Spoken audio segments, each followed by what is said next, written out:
teh hartina hirup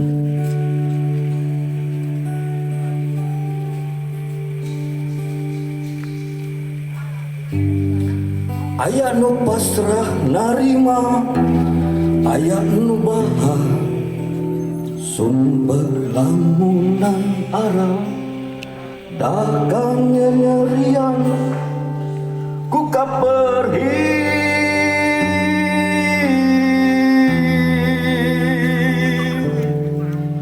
ku kabalang pusaka hiji-hiji oe daratang andani. Karena buku ini saya tulis dengan serius, ya ini cukup lama ya ininya jarak waktunya, dan saya juga harus ke makam, macam-macam makam ya, bukan hanya di Jawa Barat atau di Pulau Jawa. Saya makam sampai ke Gorontalo. Di Gorontalo itu ada seorang si Pancet Gembang, judulnya Sajak Nakal.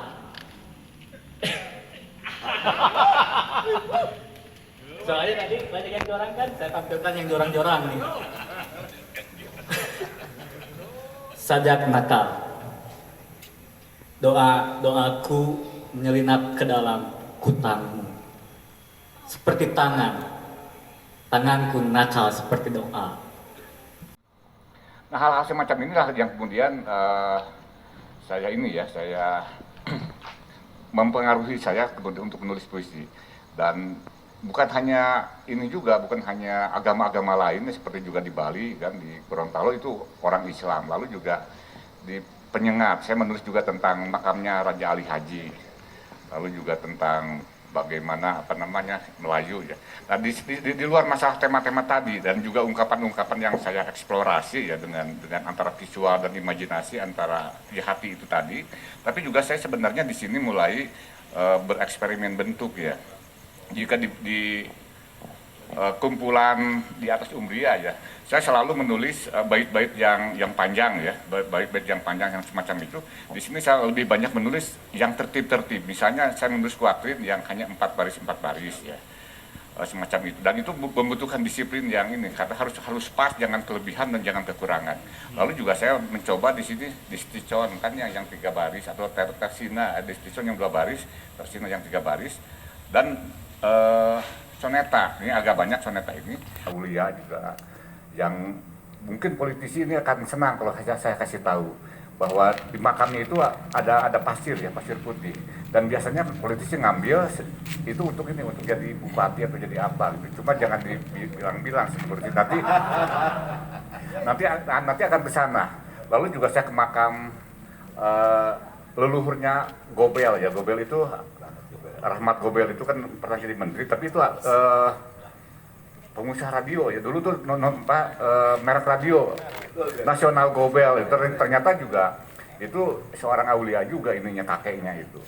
Dan makamnya juga sangat dihormati di Gorontalo itu. Lalu juga saya ke makam macam-macam ya. Nah, saya ada kesimpulan, mungkin bukan kesimpulan, impresi. Ketika saya melihat Indonesia itu sangat visual. Lalu ketika saya melihat agama juga sangat visual. Bagaimana misalnya agama di Toraja itu dengan ragam hiasnya, dengan ornamen-ornamennya.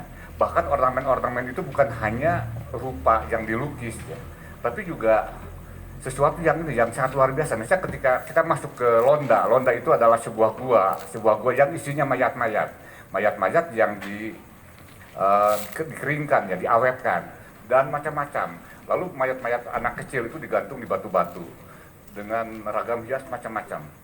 Ini ternyata agama itu sangat visual. Padahal mereka beragama Kristen, tapi juga tradisi yang melatari mereka juga tidak dihilangkan. Lalu saya melihat ratusan kerbau yang ditusuk ininya kemudian dibagikan ke masyarakat. Jadi kalau di Toraja ada yang meninggal itu tergantung ininya, strata sosialnya. Jadi kalau strata sosialnya tinggi itu juga ada ratusan kerbau, ratusan sapi, ratusan babi, baik babi hutan maupun babi yang putih itu, yang bukan disembelih tapi yang dimasak dan bersama-sama gitu. Jadi hal-hal semacam itu menurut saya sangat visual sekali. Begitu juga ketika saya ke Singkawang ya, melihat bagaimana Cap Gome dirayakan dengan sangat luar biasa. Karena di situ ada debus ya, bagaimana mereka dalam berpawai itu dengan menyakiti diri sendiri, menusuk-nusuk pakai pisau yang tajam, mengerat-ngerat lehernya. Itu adalah sebuah pertunjukan yang sangat luar biasa. Dan hal-hal semacam inilah yang kemudian membuat merangsang saya juga bahwa Indonesia ini begitu beragam, begitu berwarna dan begitu visual seperti lukisan. Nah, dalam buku ini puisi-puisi saya itu sebenarnya lebih banyak deskripsi, lebih banyak menggambarkan apa yang saya lihat, tapi kemudian juga dengan imajinasi saya. Jadi mungkin Kang Iman merasa bahwa ketika saya melihat sungai seperti melihat selangkangan, itu juga sesuatu yang jorang. Tapi sebenarnya secara visual kalau kita pergi ke angkasa ya, lalu melihat di bawah itu banyak sekali sungai yang seperti selangkangan itu, dan gua juga seperti macam-macam lah semacam itu, hal semacam itu. Nah, saya kemudian menempatkan diri sebagai orang tradisional.